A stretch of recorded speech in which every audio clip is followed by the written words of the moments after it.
અમદાવાદ મહાનગરપાલિકાએ ગૌશાળામાં રાખવામાં આવતા પશુઓના છાણમાંથી બાયોગેસનું ઉત્પાદન શરૂ કર્યું છે.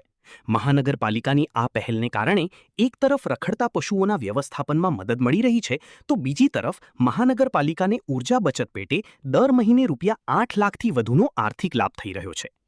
અમદાવાદ મહાનગરપાલિકા દ્વારા દાણીલીમડા અને બાકરોલ સ્થિત ગૌશાળામાંથી દૈનિક ધોરણે 10,000 કિલો ગોબર પ્રાપ્ત કરવામાં આવે છે.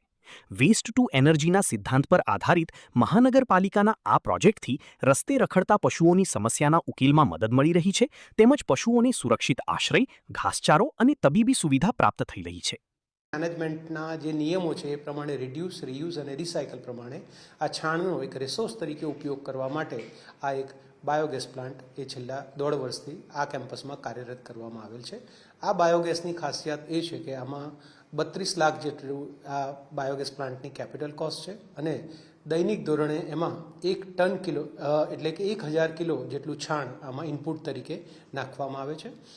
આ છાણની સાથે પાણી મિક્સ કરી અને ડાયજેસ્ટરમાં એની પ્રોસેસ બાદ 24 કલાકમાં બાયોગેસ તૈયાર થાય છે. દૈનિક ધોરણે આવો મિનિમમ 32 કિલો જેટલો બાયોગેસ તૈયાર થાય છે, અથવા એની સાથે જો ઓછું વપરાશ બાયોગેસનો થાય તો એવા મેક્સિમમ 32 યુનિટ જેટલી વીજળી પણ આમાંથી જનરેટ થાય છે, કે જે વીજળીમાંથી અહીંયાના 10 જેટલા હેલોજન પણ કાર્યરત થાય છે.